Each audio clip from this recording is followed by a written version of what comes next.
I'm a reluctant entrepreneur and a lazy environmentalist.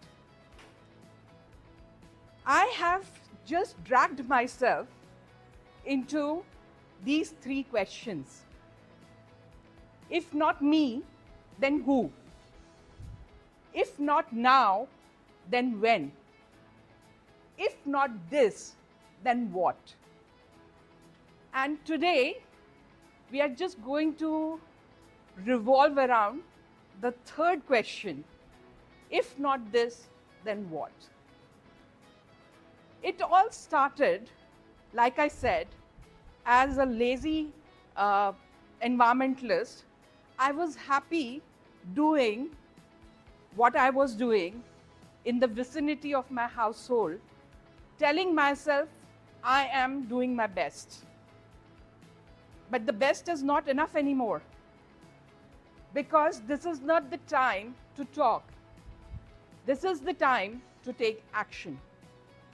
And action which can be escalated just the way we have escalated our greeds over decades and took us to this point of no return.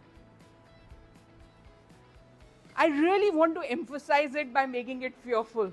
Probably that works the best. And if that doesn't, maybe the story is. So I'm sharing with you, Susie requested me to share this, that how a particular pilot study which we did in the last 6 months came to become an enterprise now.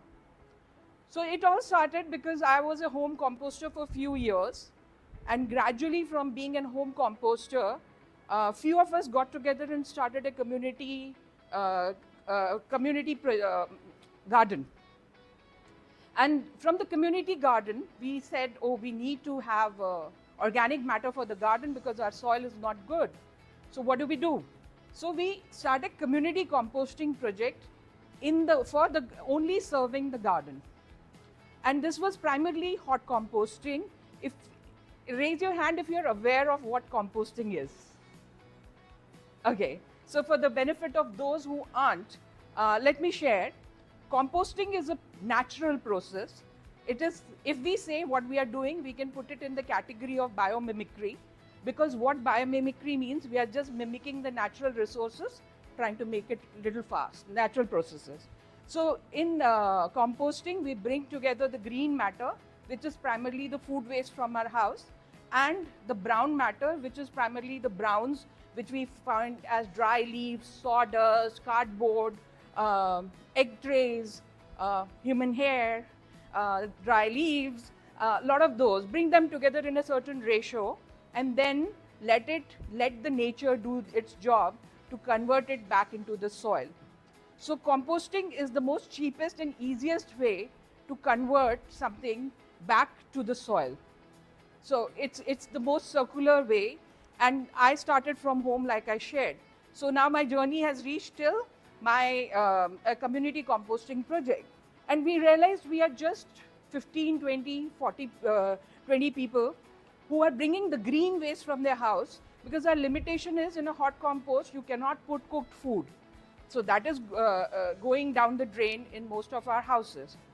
That's when I did research and I came across a composting method called Bokashi composting, which has its roots in Japan. Bokashi is an anaerobic type of composting, which basically means it's a fermentation-based composting. Have we heard of kimchi? Do we like kimchi? Yeah.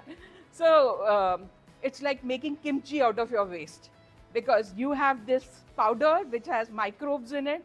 Then you have these this food waste, and this food waste is like the one bottom rule of Bokashi is, if you can eat it, you can put it in your Bokashi bin. So anything and everything, including meats, dairy, everything can go in your Bokashi bin, and with the aid of these microbes, it is converted into something called as a pre-compost. And now you can compost this pre-compost in the second phase in an anaerobic method to turn it back to soil. Now I did it, I tried it, it worked very well. I was confused why nobody is doing it, at least in Singapore. Very few out of my research which came was some very good looking Bokashi boxes priced at $150 with a spray available online. Nobody is going to do that. I'm not going to spare my dress budget for a Bokashi bin. It doesn't hit my head. So what does? If I make it cheaper, if I make it accessible, so I went around asking these questions that one, why are people not doing it? Two, what are the barriers? So the two barriers which are very prominent in composting home is one, the fear for pest and the fear for smell. So we looked at, I looked at these concerns, and in this process, I found a passionate team who was supporting me in very aligned with me in this work. So together, we thought we have to find a way to prove either to ourselves or to others that this is not the way. Let's do it. And thankfully, we live in Singapore. If it is possible in the world, it is possible first in Singapore. So we went to NEA for a NEA idea grant, which supported testing out new ideas for sustainability. And for 6 months, we did a food waste segregation at source at 2 residential complexes in Singapore for 80 participants, and we diverted 7 tons of food waste in 5 months. Now, that number, does it speak to you? Because this is 80 participants, 5 months. Now close your eyes and imagine if this is the number we are talking about. We are a 5 million population and we eat 3 meals a day and we splurge quite a meals a day as well. So the problem size is huge and the solution can be as simple as this. We have our skepticism, but we have to move ahead with that skepticism. That can such a simple thing change the way we are looking at our country and the way we deal with our waste. So the learnings from these 6 months of the pilot study, we brought it together to build something called as, okay, can we go to the first slide? Don't worry, I knew I didn't, Rejuvat. So Rejuvat is basically a combination of rejuvenation and earth. I forgot, but my language evaluator will tell me later, when you use 2 words, this is a category of words when you combine 2 words. So that's how the Rejuvat, the word was formed, just for it to stay in people's head what it means and what is it driving. And that's how we incorporated this company this year as a social enterprise to scale up the work we have been doing. Next slide, please. So now, while we go ahead, this was one side of the story. While we go ahead with this, let me share with you what is the problem size. Can we stay on the slide? I'll let you know when we need to change. Go back. Yes, just here. So the context is that 1/5 of the food produced in the world is wasted. Food waste, what does it mean? It is taking 21% of fresh water, 19% of fertilizer, 18% of cropland, and 21% of landfill volume. 10% of global greenhouse gases comes from the food we produce. Agriculture is the biggest contributor of greenhouse gases. Now the Singaporeans in the room will ask, we are not an agriculture-based economy. Why should we bother of agriculture? Anybody had that thought? All right. Yes, valid question. But you know what our primary concern is in terms of food? Any guesses? Any guesses? We have faced exactly food security. Food security is our biggest concern.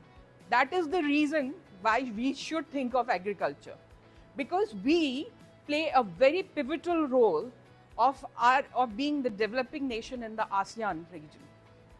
And we hold a global leadership role, in which we dominate the conversation on food. So there is a big role to play, and as Singaporeans, we should be aware of our role in the world, and the role we can play in deciding these policies. Next slide, please. So let's talk about the good, bad, and the ugly of the food crisis. So next slide. The good part is we have a very active governance, and we have a sustainability bill which covers almost all the bigger outlets. What is not covered, I'll discuss in the next slide. Probably let's stay with the good. Can we go back? Yeah. Next slide, please. Yeah. So we know that there is lot of tech innovation, food, agri-tech innovation happening in Singapore. NUS has NTU hosts an organization called SAIL in its premises, which is all dealing with food innovation. So government has invested quite a money in agri innovation, in food waste digesters and that space. And then this, because of Singapore being the regional hub for a lot of agri-based companies, this also becomes a place of public-private partnerships. Within our country also, we have seen multiple partnerships like these, in which the community has been engaged to find a solution. If you have read about the mixing of food waste with the sewage waste to generate more biogas, that was a pilot which NEA did successfully, to see that the amount of biogas generation improves with that. So the innovation is happening. Next slide, please. Now, we talked about that the size, what is left. The residential complexes are left. The small premises are left. These don't get covered under the Sustainability Act as well. Then the consumer behavior. We are buying more, we are eating less, we are wasting more. Food waste is on the rise. We also have a concern on our landfill getting filled by 2035. And we have the biggest food security threats in the region because of our dominance on export-based economy, food export. Next slide, please. So what is Ridgeworth's solution? We plan to through our pilot, we have identified the gaps which are stopping us from moving ahead with in catalyzing the mission of food system transformation. Some of them, the top three are scaling up of the community action, the innovation, and the evidence-based policy action. I will discuss the storytelling behind this as we go along. Next slide, please. Our vision is where food waste is transformed into a valuable resource, the communities thrive, and the planet heals. Empowered communities, which lead to transition of decentralized waste management, regenerating soils, and enhancing food security. Diverse stakeholders unite to accelerate innovation, solutions for food waste valorization, and policy action, which is evidence-based advocacy. It's not about raising flags, it's about creating evidence to show that this works. Next slide, please. This is my team. As I said, some of us come from very diverse sustainability backgrounds. We also look at events as one of the places where we want to work, because a lot of waste is generated in event management. So that is the area we want to tackle along with the community engagements. Next slide, please. So let's talk about empowered communities and building sustainable practices at grassroots levels. I shared with you in the beginning that Katong CC hosted a few workshops on bokashi, in which the community participated for 4 sections of a very detailed, in-depth bokashi composting. Such workshops really, one was an introduction to a new technique, and second was the willingness of people to try it out. Thankfully, with government aid, we were able to cut the initial barrier of getting the Bokashi bin and the brand to facilitate a smooth transition to starting that composting process. And what we have learned in the process is, so far we have reached out to around 2,000 people who have either participated in our workshops or who have or who are doing active composting.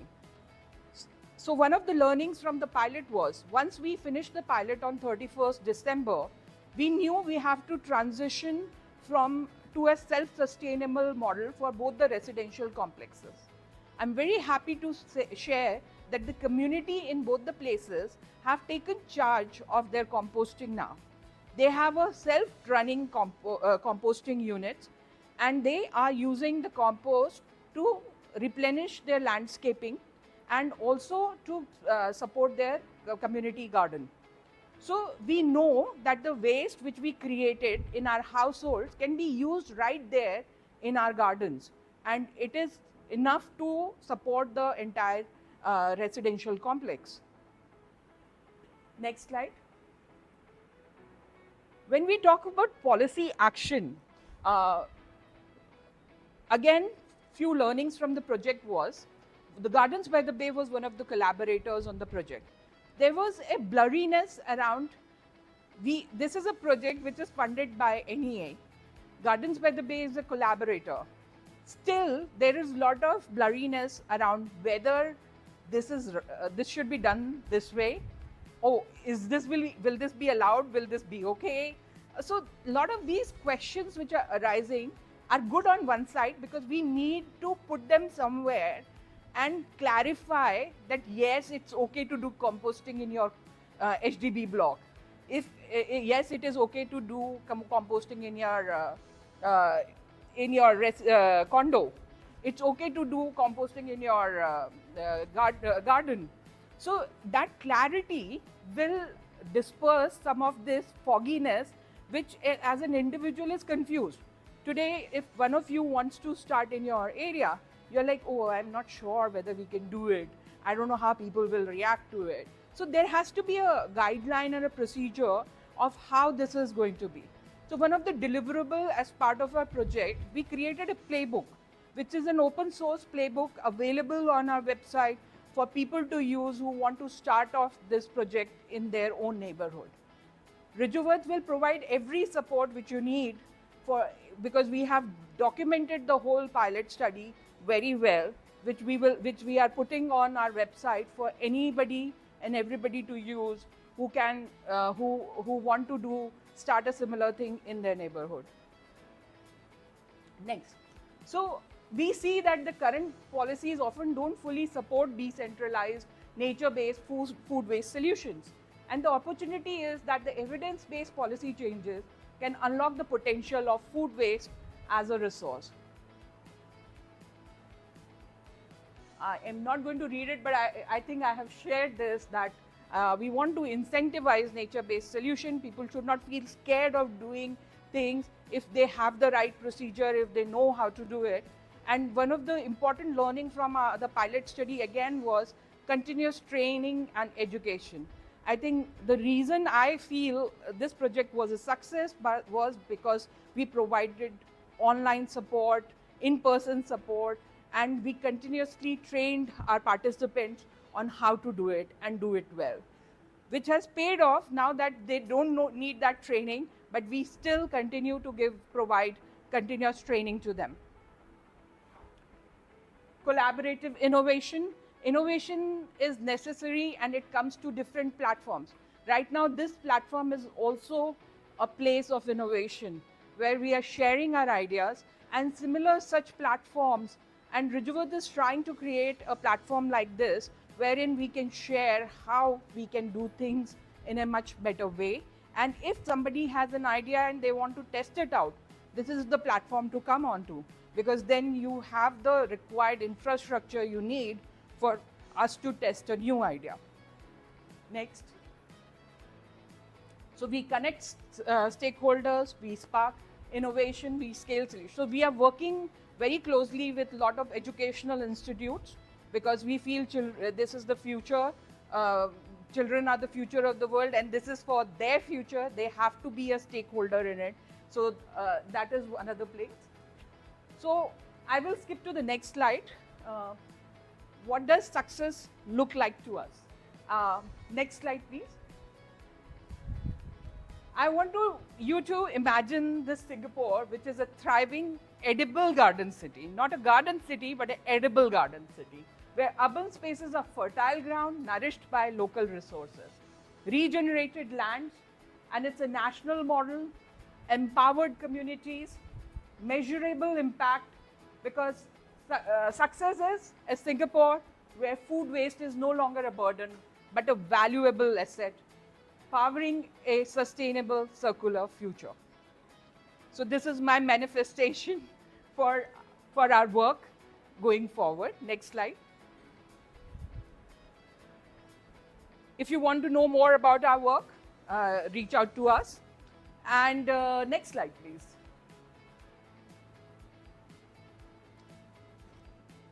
There is an Indian poet who has said, कौन कहता है कि आसमानों में छेद नहीं हो सकते, एक पत्थर तो तबीयत से उछालो यारो. Who says that you cannot make hole in the sky? Throw a pebble with full intention. So ignore the hole in the sky. Remember that the unattainable is attainable if you have the will and the intention. Over to you, Toastmaster.